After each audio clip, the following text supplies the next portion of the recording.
사랑하는 성도 여러분, 새로운 한 주간이 또 시작되었습니다. 이번 한 주간도 성령님과 함께 날마다 승리하는 복된 한 주간 되기를 바랍니다. 걸어가신 하나님 은혜를 감사합니다. 이번 한 주간도 주와 동행하며 성령 충만함으로 살게 하여 주옵소서. 연일 더위가 기승을 부리고 연일 코로나19 바이러스와 매우 위중한 상태로 지금 이 나라의 백성들과 온 세계 인류는 두려움과 걱정과 염려로 사로잡혀 있습니다. 하나님만이 해결해 주실 줄 믿습니다. 이 때에 하나님, 우리가 할 수 있는 일은 정말 아무것도 없음을 고백하며 오직 하나님께로 돌아와 회개하며 하나님께로 나아오는 길이 이 바이러스로부터 하나님의 은혜와 하나님의 도움과 하나님의 안전함을 받는 길임을 깨닫습니다. 오늘도 주의 말씀을 읽고 쓰는 가운데 주님을 더욱 알아가며 하나님 아버지의 마음을 더욱 깨닫는 시간 되게 하여 주옵소서. 우리들에게 말씀하여 주옵소서. 감사드리며 예수님 이름으로 기도드리옵나이다. 아멘. 예, 성도 여러분, 참 덥기도 하고 바이러스가 연일 이렇게 1600명 선까지 오르락 내리락 거리고 있습니다. 어쨌든 참 우리들의 삶이 여러 가지로 불편하고 또 우리가 한 번도 경험해 보지 못한 이러한 상황이 우리에게 현실적으로 다가왔습니다. 우리 주님을 믿고 살아가는 우리 교회된 성도 여러분, 이럴수록 우리는 혼란에 쌓여서는 안 됩니다. 이럴수록 우리는 더욱 하나님의 뜻이 무엇인지를 찾고 기도하며 하나님의 마음을 우리는 알아야 됩니다. 오늘도 예레미야서를 통하여 오늘 읽을 예레미야 29장을 통해서 또 하나님은 우리들에게 무엇을 원하고 계시는지를 살펴보도록 하겠습니다.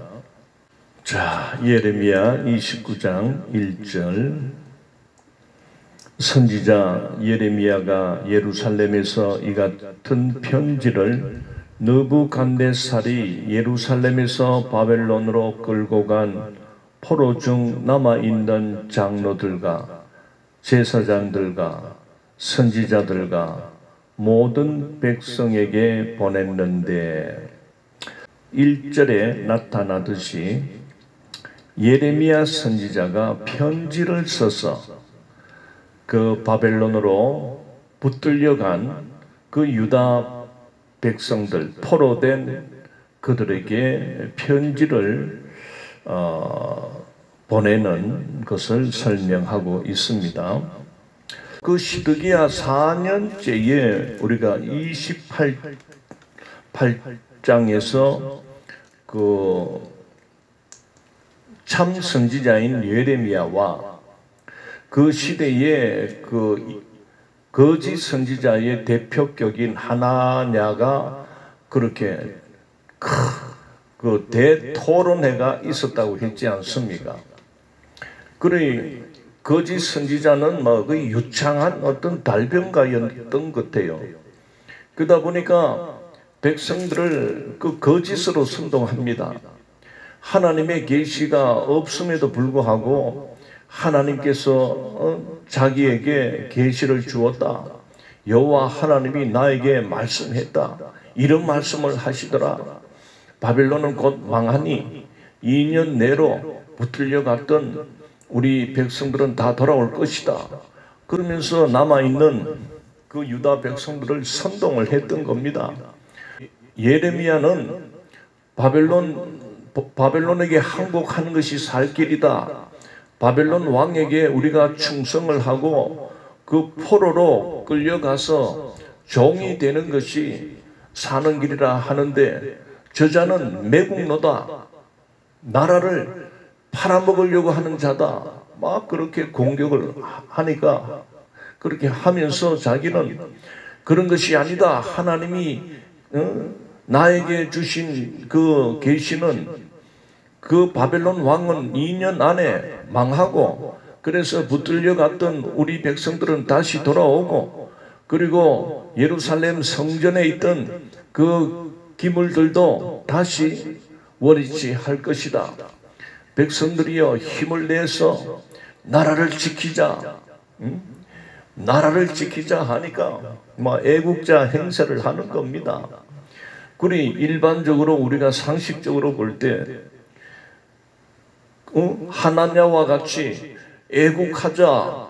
그리고 우리가 바벨론에게 기죽지 말고 우리도 힘을 갖추어서 대항하자, 싸우자. 막 이렇게 하니까 그만 백성들이 전부 그만 하나냐 쪽으로 막 쏠렸던 것입니다. 그래서 이제 예레미야는 어떻게 보면 낙동과 오리알처럼 그냥 뭐 예레미야를 추종하는 그 말을 듣는 자는 극소수에 속했던 것입니다. 자, 그런 일이 있었지요. 그런데 결과적으로는 어떻게 됐습니까? 하나냐는 하나님께서 나는 너를 보내지 않았다. 그러면서 예레미야에게 하나님은 예레미야의 손을 들어준 겁니다. 결국 그 하나냐는 바로 하나님께서 쳐버렸습니다. 그래 죽었다. 그런 말로 28장이 끝났는데 오늘 29장 1절에서 이렇게 예레미야가 그 본국에 남아있는 그 유대 백성들에게 편지를 쓴 것이 아니고 붙들려간 그 자들에게 편지를 보냈던 것입니다. 그런데 우리가 1절에서 이런 말이 있습니다. 예루살렘에서 바벨론으로 끌고 간 포로 중 남아있는 장로들과 제사장들과 선지자들과 모든 백성에게 보냈는데 남아있는 그러니까 포로로 원래 그 597년 BC 그때 약 한 1만 명이 붙들려 갔는데 오늘 이 1절에서 보면 포로 중에 끌려간 포로 중 남아있는 이런 말씀이 나옵니다. 이런 걸 볼 때 그 붙들려 간 그 1만 명 정도의 그 포로들 중에 그러니까 또 어느 정도의 숫자는 죽었다는 것을 암시하고 있습니다. 자, 2절 그때는 여고니아 왕과 왕후와 궁중 내시들과 유다와 예루살렘의 고관들과 기능공과 토공들이 예루살렘에서 떠난 후라. 그 편지를 보낸 것은 BC 597년 이후에 보냈다는 거지요. 어쨌든 예레미야가 편지를 보낸 때를 가르쳐 주고 있습니다. 3절 유다의 왕 시드기야가 바벨론으로 보내어 바벨론의 왕 느부갓네살에게 가게 한 사반의 아들 엘라사와 힐기야의 아들 그마랴 편으로 말하되 자 유다 왕 시드기야가 바벨론 왕에게 이렇게 사절단을 보내게 됩니다. 그 사절단의 대표격인 사람이 사반의 아들 엘라사 또 힐기야의 아들 그마랴 편으로 이 편지를 보내게 되었다. 그런 말씀이 되겠습니다. 그 다음 4절 만군의 여호와 이스라엘의 하나님께서 예루살렘에서 바벨론으로 사로잡혀 가게 한 모든 포로에게 이와 같이 말씀하시니라. 자, 4절부터 이제 예레미야의 편지 내용이 기록되어 있습니다. 만군의 여호와 이스라엘의 하나님께서 예루살렘에서 바벨론으로 사로잡혀 가게 한 모든 포로에게 이렇게 말을 하는 걸 보면 그 유다 백성들이 2차로 약 한 1만 명이 끌려가게 된 것은 겉으로 드러나는 것은 바벨론 왕이지만은 그러나 그렇게 하게 한 것은 여호와 하나님의 주권 속에서 하게 했다. 그런 말씀을 하는 것을 보게 됩니다. 자, 5절 너희는 집을 짓고 거기에 살며 텃밭을 만들고 그 열매를 먹으라. 자, 바로 예레미야는 편지 속에 그 포로로 끌려갔던 그들에게 너희는 집을 짓고 거기서 살아야 된다 이렇게 말을 합니다. 그러니 그 끌려갔던 포로들 그 사회에서는 뭔가 안정이 안 되고 뭔가 이 거짓 선지자들의 그 선동들이 그 머릿속에 남아있다 보니까 막 포로로 끌려갔지만은 항상 막 도망칠 것을 생각하면서 뭐 여차하면은 그렇게 뭐 이렇게 생각을 하다 보니까 이 생활이 안정이 안 되는 겁니다. 그래서 이 예레미야가 그 상황을 듣고 편지에 너희들은 그 포로 기간이 오래 걸릴 거니까 뭐 도망칠 생각하지 말고 막 그곳에 집을 짓고 그리고 거기서 살아야 된다. 그리고 텃밭을 만들고 그 열매를 먹으라. 밭을 일구어서 즉 전원 생활을 하면서 그리고 거기에서 나는 곡식들을 먹고 그렇게 때를 기다려야 된다. 그런 말입니다. 자, 6절에 보십시오. 아내를 맞이하여 자녀를 낳으며 너희 아들이 아내를 맞이하며 너희 딸이 남편을 맞아 그들로 자녀를 낳게 하여 너희가 거기에서 번성하고 줄어들지 아니하게 하라. 자, 집을 짓고 거기에 텃밭을 만들고 곡식을 뿌리고 또 나무를 심어서 열매를 너희들이 먹고 살아야 된다. 하나님이 이 포로 기간을 70년 뒤에 나옵니다. 70년이라는 기간을 주었기 때문에 너희들이 그냥 항상 뭐 도망칠 생각하고 그렇게 있으면 아무것도 안 된다.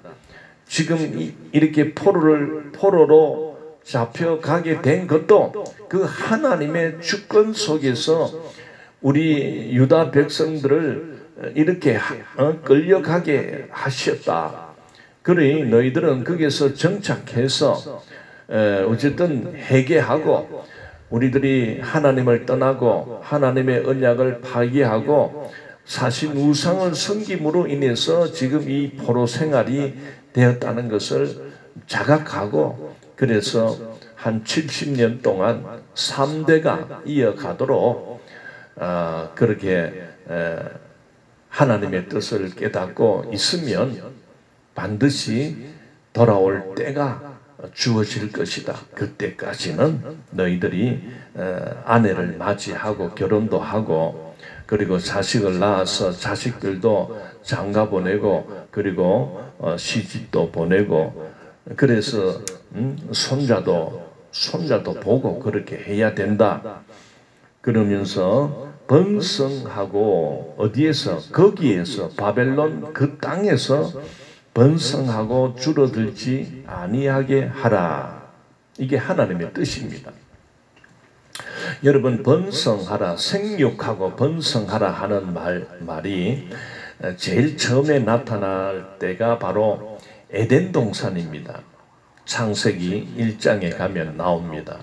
하나님께서 남자와 여자를 창조하시고 그곳에서 살게 하면서 생육하고 번성하라, 그리고 다스려라, 뭐 이렇게 하나님께서 문화적인 그런 사명을 주셨습니다. 그런데 그 에덴에서 번성하고 하면 참 좋았는데, 오늘 우리들도 막 첫 사람 아담 하와가 하나님께 대들지 않고 범죄하지 않았더라면 얼마나 그 에덴에서 안 살았겠습니까? 그런데 하나님의 그 말씀을 이 아담이 그 하와가 어기지 않습니까? 그래서 이 두 부부가 그 에덴에서 쫓겨납니다. 오늘 우리가 지금 이 유다 백성들이 하나님이 주신 복되고 젖과 꿀이 흐르는 그 가나안 땅에서 참 하나님과 언약을 맺어서 그 언약을 지키며 하나님과 하나님의 말씀을 잘 듣고 순종하면서 그렇게 살았으면 지금 이런 작당이 안 일어나는데, 고마마 하나님하고 언약 관계를 깨뜨려 버리고 율법을 어기고 오히려 하나님이 가장 싫어하는 그 우상을 따라 그 섬길 때, 그래 하나님께서 첫 사람 아담 하와가 말 안 들을 때 쫓아낸 것처럼 바벨론으로 쫓아낸 겁니다. 놀랍지요? 자, 그리고 생육하고 번성하라라는 말이 또 창세기 9장에 가면 그 이제 그 노아 홍수 심판이 다 끝나고 노아 가족들만 이제 그렇게 살아갈 때 하나님께서 그 노아 가족에게 말했던 내용이 바로 이제부터 너희들은 어쨌든 집을 짓고 가위를 맺게 하고 그리고 생육하고 번성해서 이 땅에 충만하라, 그런 말을 한 겁니다.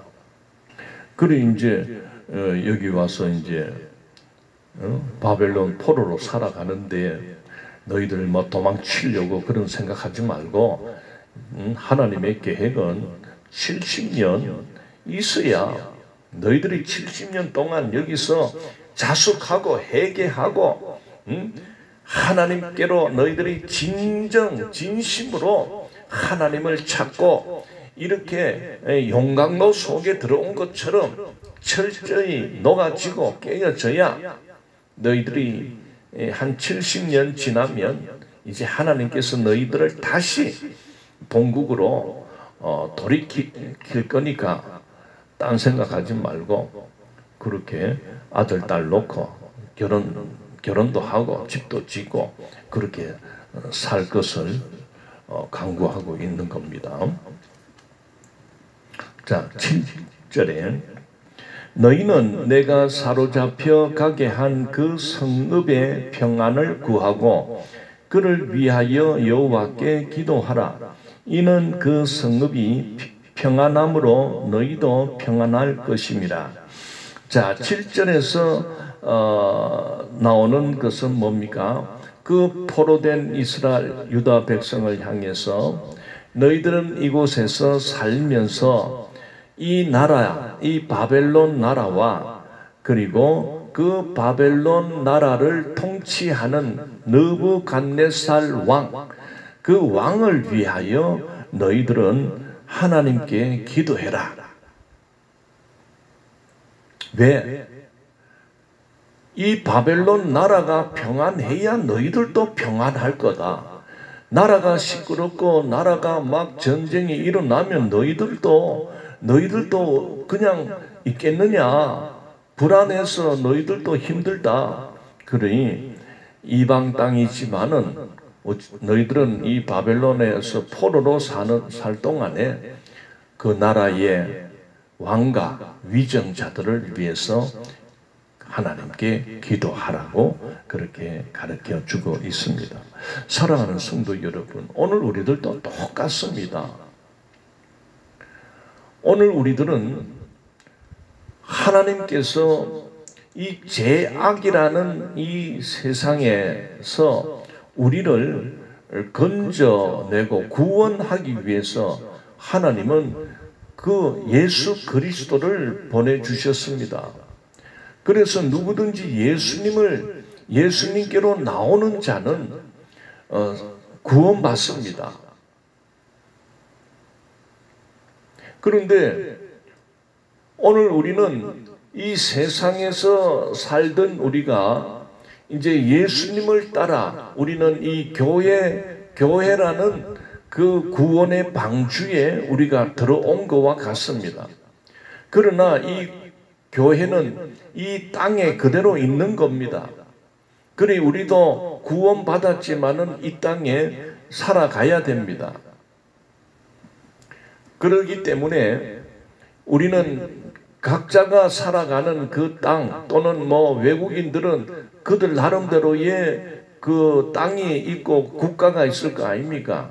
그러면은 그 국가를 통치하는 왕이나 또는 대통령이 있을 거고 많은 위정자들이 있습니다. 나라를 다스리는 자들이 있습니다.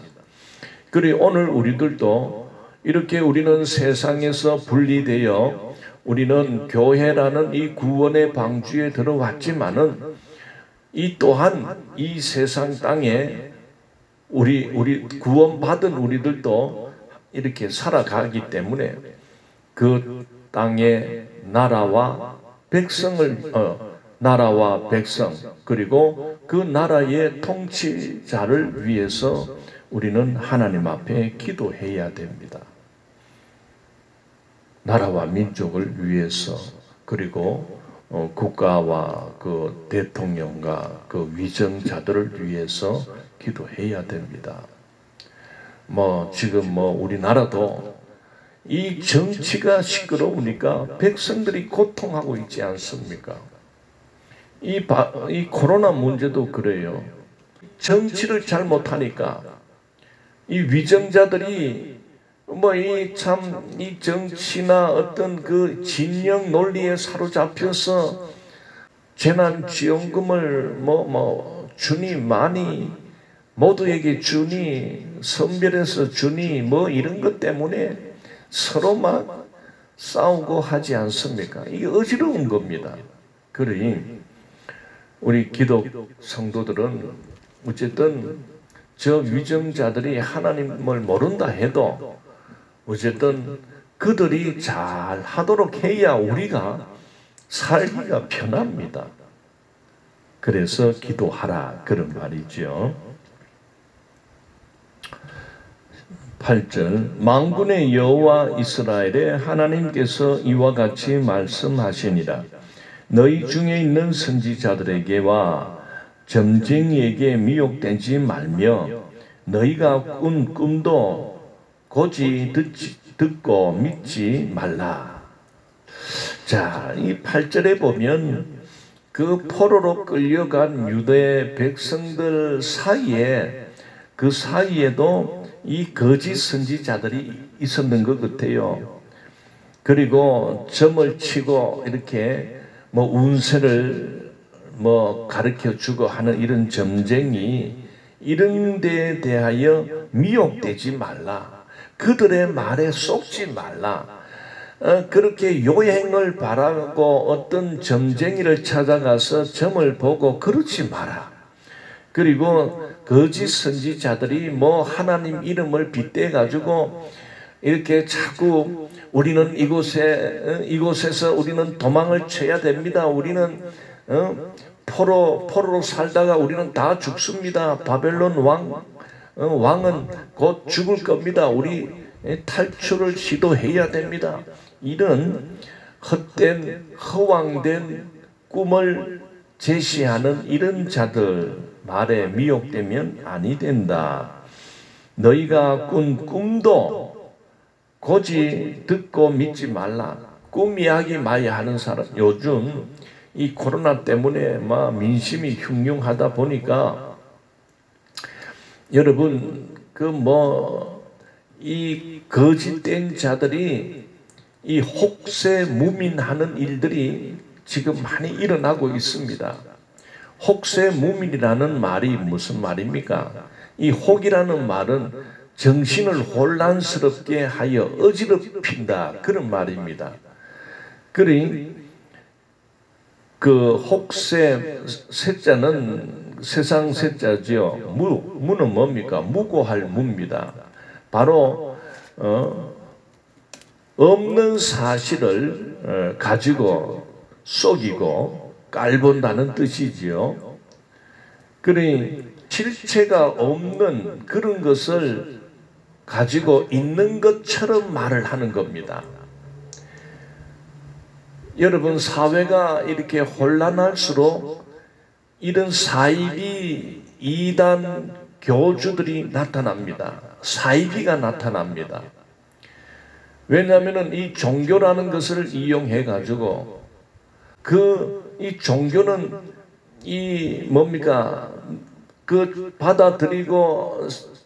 받아들이는 자들이 자기 생각에 그 판단이 이거다 저거다 이렇게 명확하게 끄주지 않으면 이게 이용을 하는 겁니다. 야, 이걸 가지고 한번 돈벌이를 해볼까?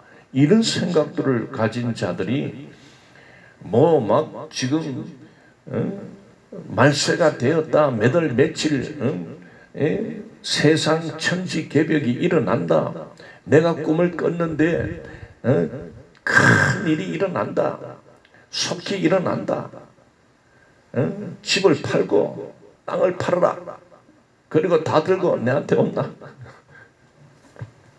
이렇게 겁을 주고 없는 사실을 있는 것처럼 또는 허황된 꿈을 가지고 그렇게 혹세무민하는 이런 자들, 또 이런 그릇된 이념이나 그릇된 사상을 가지고 또 혹세무민하는 어떤 학자들, 교수들, 이런 자들이 지금 많이 나타나고 있습니다. 조심해야 됩니다. 9절, 내가 그들을 보내지 아니하였어도 그들이 내 이름으로 거짓을 예언함이라. 여호와의 말씀이니라. 9절에 나오잖아요. 하나님이 보내지도 않았고 하나님이 말씀을 계시하지도 않았는데도 그 하나님의 이름을 도용하는 겁니다. 하나님을 진심으로 믿지 않으면서도 막 하나님의 이름, 하나님이 나에게 계시를 주었다. 그리고 그들은 이 성경 말씀도요, 막 여기서 한 절 빼고 저기서 한 절 빼서 이렇게 해가지고 자기들이 그 꿈 이야기를, 허황된 거를 막 짜집기 하듯이 맞춰가지고 봐라, 이 성경에도 이런 말씀이 있지 않느냐, 이렇게 하면서 몇 년도에 2025년도에 말세가 일어난다, 이렇게 하는 자들, 내 이름으로 거짓을 예언함이라. 여러분, 신약에서 우리가 마태복음 24장을 한번 보겠습니다. 거기에서 예수님이 하신 말씀이 있습니다. 똑같은 말씀을 하고 있습니다. 자, 마태복음 24장 4절, 예수께서 대답하여 이르시되 너희가 사람의 미혹을 받지 않도록 주의하라. 5절, 많은 사람이 내 이름으로 와서 이르되 나는 그리스도라 하여 많은 사람을 미혹하리라.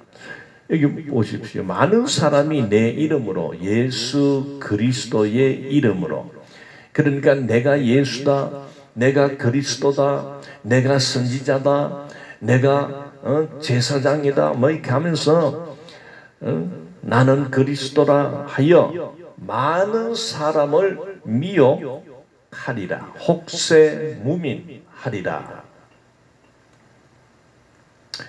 그리고 11절에 거짓 선지자가 많이 일어나 많은 사람을 미혹하겠으며 불법이 성함으로 많은 사람의 사랑이 식어지리라. 그러나 끝까지 견디는 자는 구원을 얻으리라. 자, 정말 우리는 정신을 차려야 됩니다.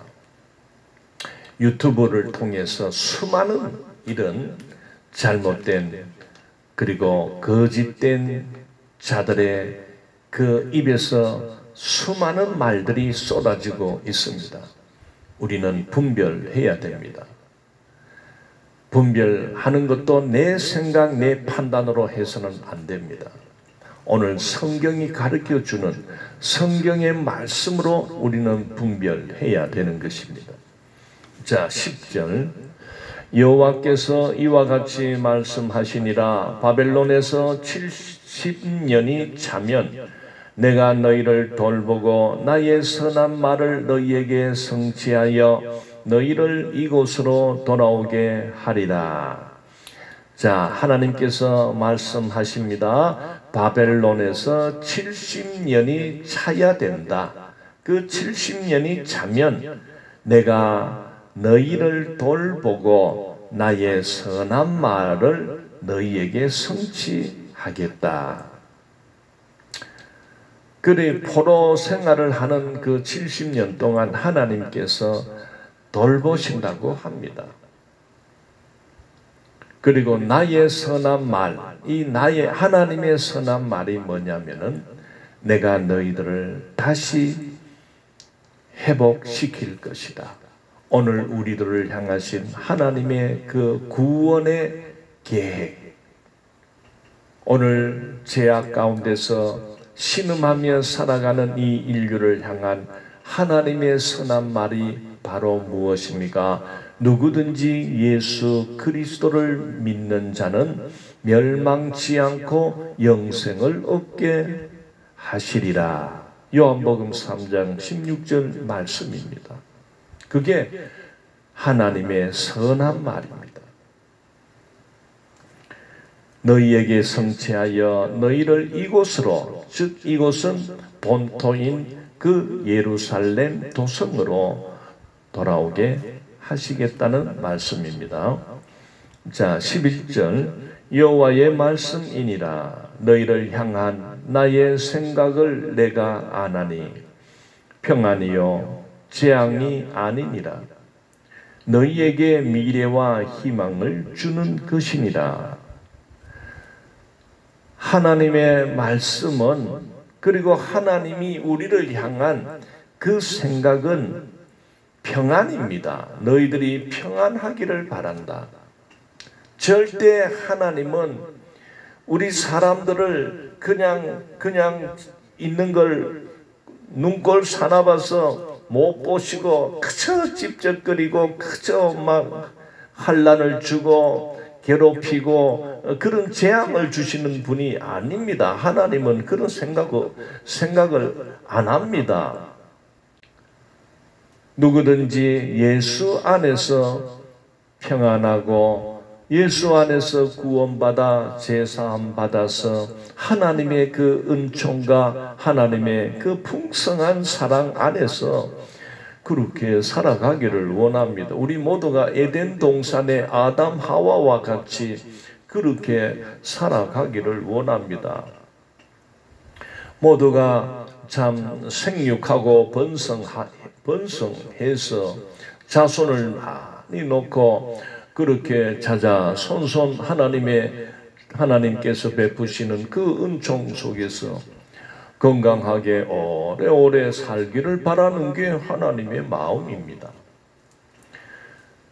그런데 하도 말을 안 듣고 그렇게 지금 끝까지 해도 말 안 듣습니다. 여러분, 진정한 평화는 어떨 때에 일어날까요? 하나님이 가르쳐 주는 그 평화.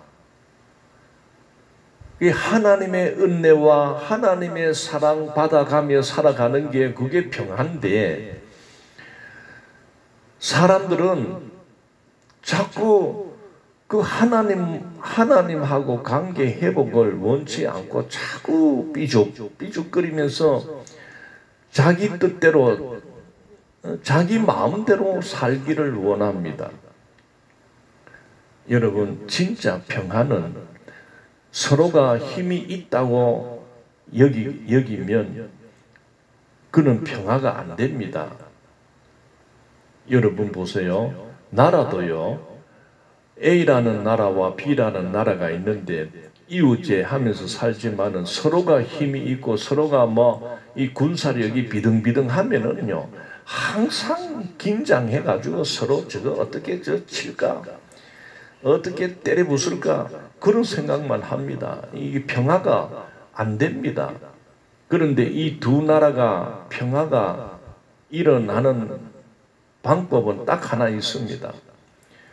한 나라가 월등하게 완전히 강력한 어떤 힘을 가지고 있을 때, 그리고 상대방 나라는 정말 힘이 없는 그런 상황이 놓일 때, 이때는 평화가 일어납니다. 왜? 힘없는 나라가 이 힘 있는 나라에게 완전히 항복할 때 평화가 일어납니다.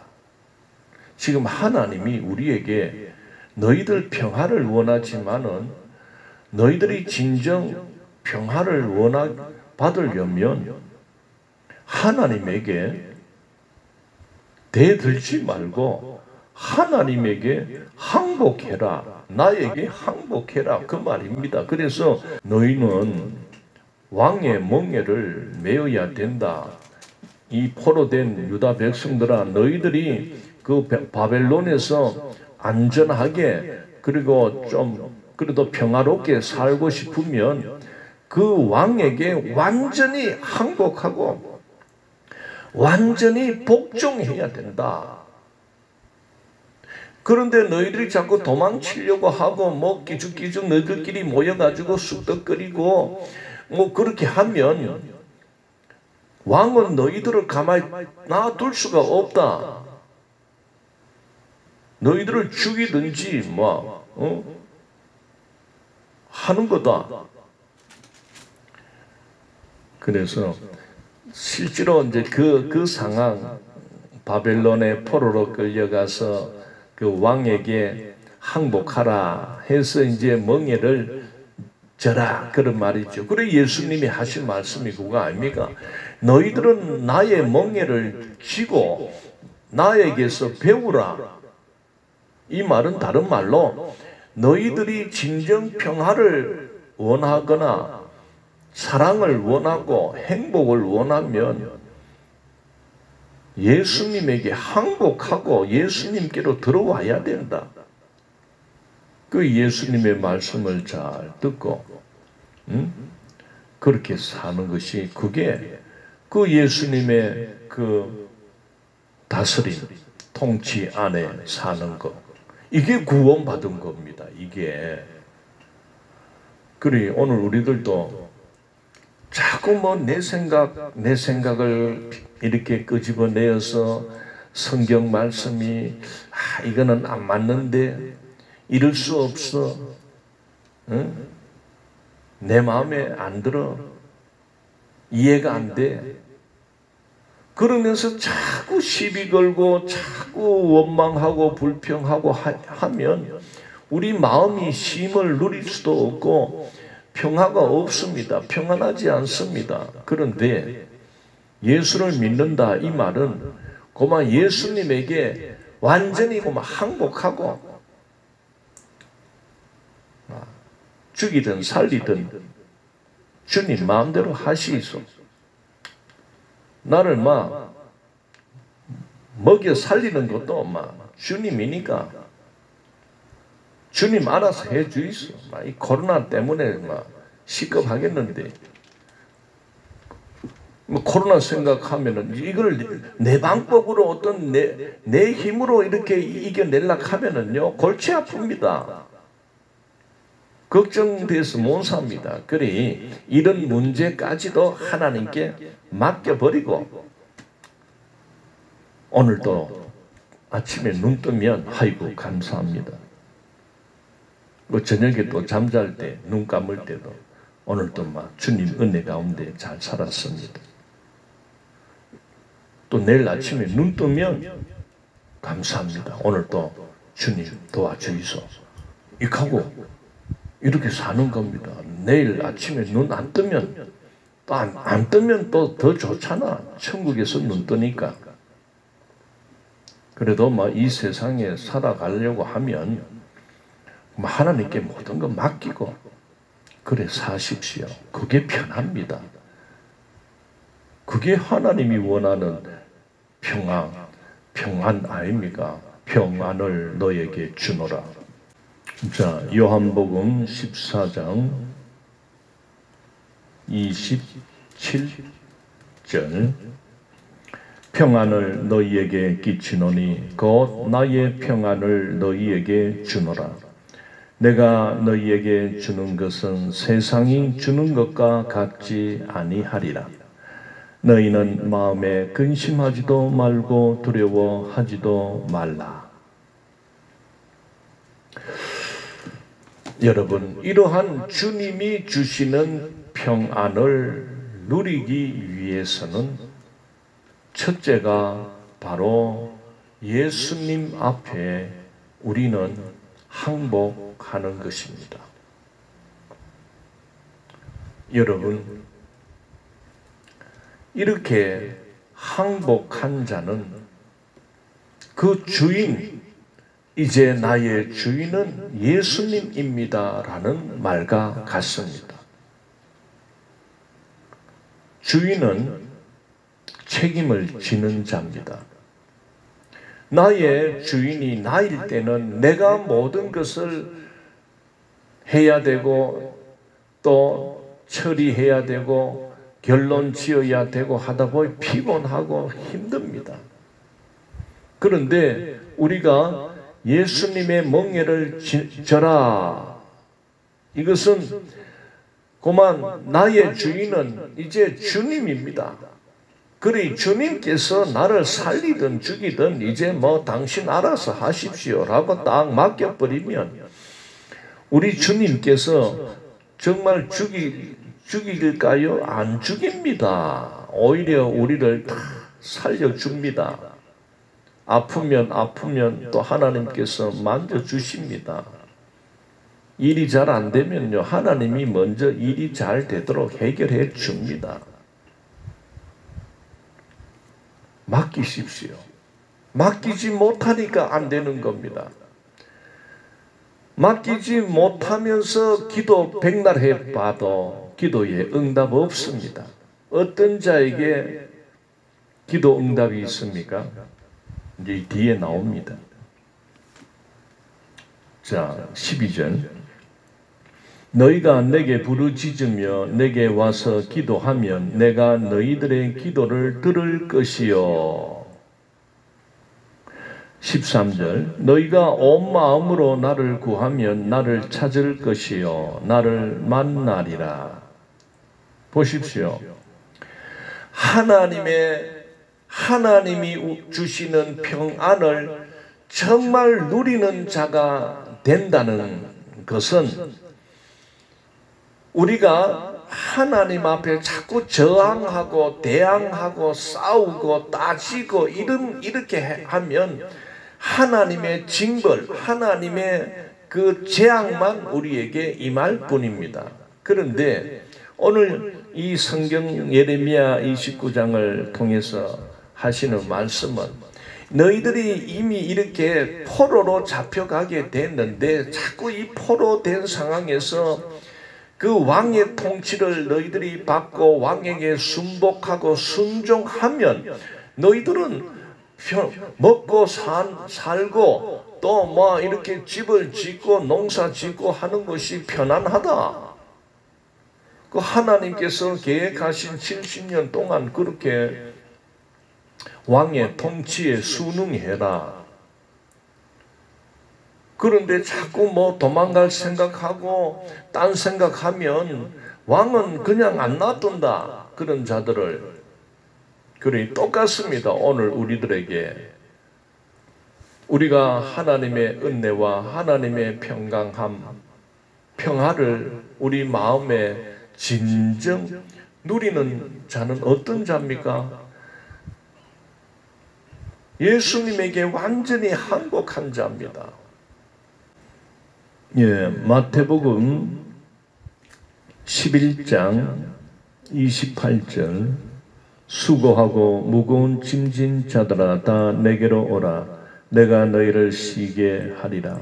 나는 마음이 온유하고 겸손하니 나의 멍에를 메고 내게 배우라. 그리하면 너희 마음이 쉼을 얻으리니 이는 내 멍에는 쉽고 내 짐은 가벼움이라 하십니다. 우리 주님은 우리에게 너희들이 갖고 있는 그 어깨를 짓누르고 있는 너희 마음을 무겁게 하는 그 살아가는 것, 먹고 사는 것, 이런 문제, 뭐 모든 인생은 다 그런 이 수고하는 것이 있습니다. 또 무거운 짐이 다 있습니다. 그리고 어떻게 보면은 우리에게 지어진 십자가와 같습니다. 그런데 예수님은 뭐라고 합니까? 그런 것들을 너희들의 그 무거운 짐이나 그런 마음의 고통, 마음의 괴로움, 어떤 가정에 대한 문제, 사업에 대한 문제, 또 사람 사이에 일어나는 어떤 이런 모든 무거운 문제와 짐들을 예수님의 멍에를 매라는 것은 예수님에게 모두 맡겨버리라 그 말입니다.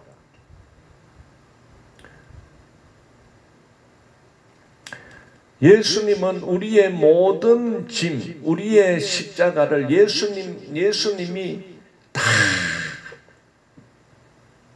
울러매고 예수님이 십자가에서 우리를 대신하여 죽어주셨습니다. 그 예수님의 십자가의 죽음은 하나님이 그 예수님에게 감당해야 할 멍에였습니다. 멍에입니다. 그런데 예수님은 어떤 자기의 어떤 그 무거운 짐 때문에 그 십자가를 지고 십자가에 달려 죽은 것이 아니라 이 세상 인류 모든 사람 각자가 갖고 있는 그 무거운 짐들을 대신 끌어안고 대신 짊어지고 십자가에서 죽기까지 하신 것은 곧 그 주님 앞에 모든 것을 맡기고 주님의 복음을 받아들이고 주님을 따르는 자들의 그 십자가를 예수님이 대신 져서 십자가에서 죽음으로 피 흘리심으로 우리의 모든 무거운 짐들을 도말하신 겁니다. 우리의 모든 죄짐을 흰눈같이 희게 하신 것입니다. 양털같이 희게 하셨습니다. 그래서 오늘도 예수님은 나에게로 오라. 나의 멍에를 메고 나에게 배우라. 내 멍에는 쉽고 내 짐은 가볍다고 했습니다. 우리의 이 짐을 예수님에게 맡겼기 때문에 우리는 예수님의 말씀을 따라 우리는 예수님에게 항복하고 순종하며 살아가면 얼마나 우리에게 안식과 쉼이 주어지는 겁니다. 그것을 누리며 사는 게 그게 성도의 삶입니다. 13절에서 말씀합니다. 너희가 온 마음으로 전심으로 나를 구하면 나를 찾을 것이요 나를 만나리라 하셨습니다. 자, 마태복음 7장 7절 구하라 그리하면 너희에게 주실 것이요 찾아라 그리하면 찾아낼 것이요 문을 두드리라 그리하면 너희에게 열릴 것이니 구하는 이마다 받을 것이요 찾는 이는 찾아낼 것이요 두드리는 이에게는 열릴 것이니라. 자, 이 말씀이 응하는 자가 있습니다. 누구에게 응합니까? 바로 하나님 앞에 완전히 항복하고 예수님에게 완전히 항복하고 순종하며 주의 말씀을 따라 살아가는 자들, 예수님을 나의 구주 삼고 예수님이 나의 주인됨을 고백하며 살아가는 자들의 간청, 강구, 전심을 다하여 온 마음을 다하여 기도할 때 우리 주인 되신 예수님께서 왜 그 자녀의 기도를 외면하실까? 응답하신다는 사실을 우리가 알아야 됩니다. 자, 14절 마지막입니다. 이것은 여호와의 말씀이니라. 나는 너희들을 만날 것이며 너희를 포로된 중에서 다시 돌아오게 하되 내가 쫓아보내었던 나라들과 모든 곳에서 모아 사로잡혀 떠났던 그곳으로 돌아오게 하리라. 이것은 여호와의 말씀이니라. 70년 3대가 지나가는 기간 동안 너희들은 그 포로 생활에 안정을 찾고 정착하는 길은 바로 바벨론 왕에게 항복하고 어쨌든 왕의 통치에 순종하라. 그러면 때가 되면 하나님께서 너희 백성을 다시 본국으로 원위치 할 때가 올 것이다. 소망과 희망을 가르쳐주고 있습니다. 오늘은 여기까지 읽도록 하겠습니다. 걸어가신 하나님 은혜 감사합니다. 오늘도 예레미야를 통하여 주신 말씀을 생각하며 우리들은 고집 부리고 뻗치는 자가 되지 말고 예수님에게 항복하여 정말 예수님의 제자가 되어서 예수님의 말씀대로 복음의 말씀 순종하며 살아가며 주님이 베풀어 주시는 그 평안함을 누리며 참된 안식과 쉼을 누리며 살아가는 복된 성도들이 다 되게 하여 주옵소서. 예수님 이름으로 기도드리옵나이다. 아멘. 감사합니다.